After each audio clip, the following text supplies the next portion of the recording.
Hello friends, welcome to my channel. ఈరోజైతే మనము Telangana style mutton curry ఇంకా బగారా రైస్ ఎలా చేయాలో చూద్దాము. దానికోసం అయితే మసాలా ప్రిపేర్ చేసుకుందాము. మసాలాకి కావాల్సినవి ధనియాలు ఇంకా మసాలాలు అన్నీ అందులోనే వేసేసుకోండి. అంటే చెక్క, లవంగాలు, ఇలాచి, షాజీరా అన్నీ వేసేసి గ్రైండ్ చేసేసుకోవాలి. మంచి స్మూత్ పేస్ట్ రావాలి. పువ్వు అవన్నీ ఉంటాయి కదా, మసాలాలు అన్నీ కలిపి మిక్స్ చేసేసుకోండి. ఎందుకంటే మసాలా మంచి గ్రేవీతో చాలా బాగా వస్తుంది. చూస్తున్నారు కదా వీడియోలో, ఆ విధంగా అన్నీ వేసేసి మంచి పేస్ట్ లాగా తయారు చేసేసుకోండి. దీన్ని నేను పేస్ట్ చేసి ఒక సైడ్కి పెట్టేసుకున్నాను. తర్వాత మనం మంచిగా మటన్ ఉంది కదా, మటన్ని మంచి వాష్ చేసేసుకొని కావాల్సిన పదార్థాలు ఉంటాయి కదా, ఏంటి అవి, కారం, నేనైతే కారం ఒక 3 స్పూన్స్ అనేది తీసుకున్నాను. కేజీ మటన్ అది 3 స్పూన్స్ తీసుకున్నాను. ఇంకా కారం ఎక్కువ తినాల్సిన వాళ్ళు ఇంకో కొంచెం ఎక్కువ తీసేసుకోండి. ఇంకా ఉప్పు ఒక 2 స్పూన్స్ కావాలి. ఉప్పు 2 స్పూన్స్, అల్లం పేస్ట్ 2 స్పూన్స్, 2 టేబుల్ స్పూన్స్ వేసుకోండి.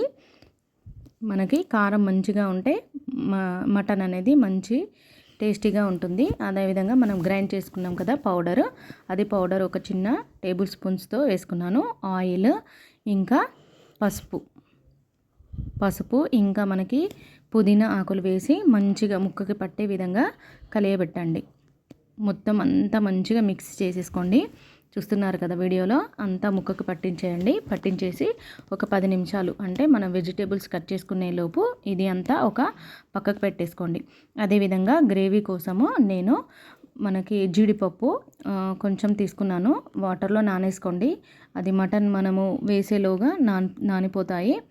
నెక్స్ట్ కూరగాయలు కట్ చేసుకోవాలి. ఆనియన్ ఇంకా పచ్చిమిర్చి. మా పిల్లలు ఏదైనా వెరైటీగా చేయమ్మా అని అంటే అలా స్మైలీ షేప్లో పెట్టేశాను. పచ్చిమిర్చి ఇంకా ఆనియన్ అనేవి కట్ చేసేయండి. ఆనియన్ చిన్నగా చేసుకోండి. ఆనియన్ ఎక్కువగా తీసుకోండి, గ్రేవీ చాలా బాగా వస్తుంది. నేనైతే 3 ఆనియన్స్ తీసుకున్నాను. ఇంకా మీకు ఎక్కువ కావాలనుకుంటే ఎక్కువగా కూడా తీసేసుకోవచ్చు.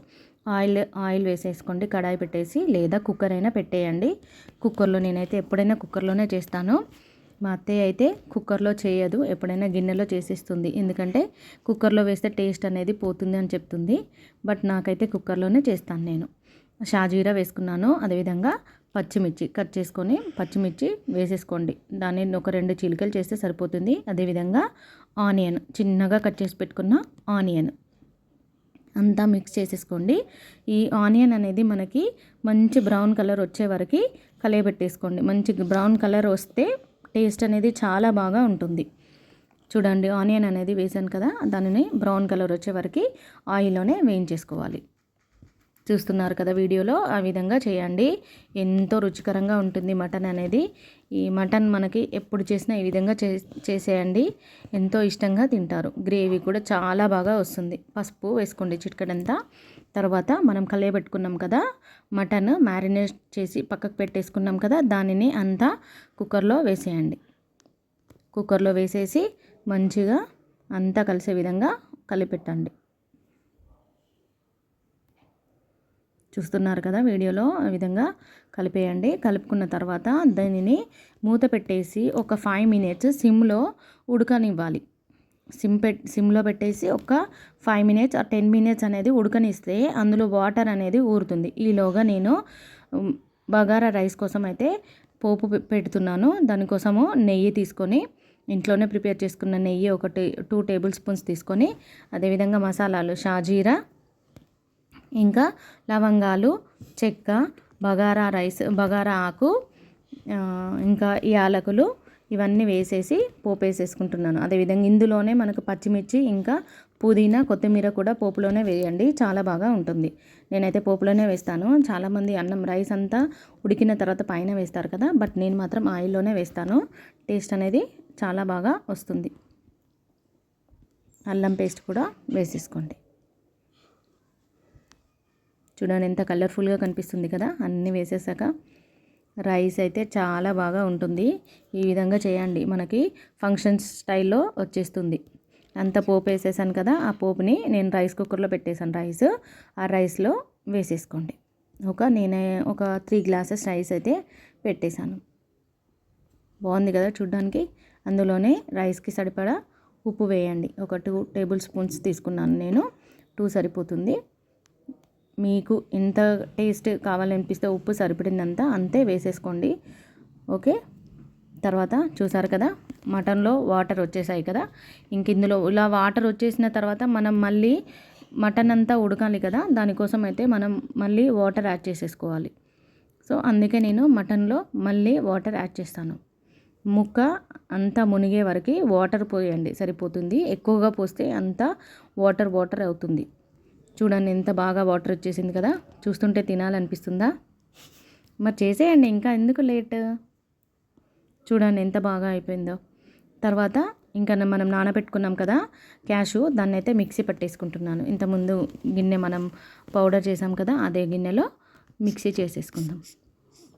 కొంచెం వాటర్ వేసేసి మంచి మెత్త పేస్ట్ లాగా చేయండి. ఇది పేస్ట్ని మనం మటన్ కర్రీలో వేస్తే గ్రేవీ అనేది చిక్కగా టేస్టీగా వస్తుంది.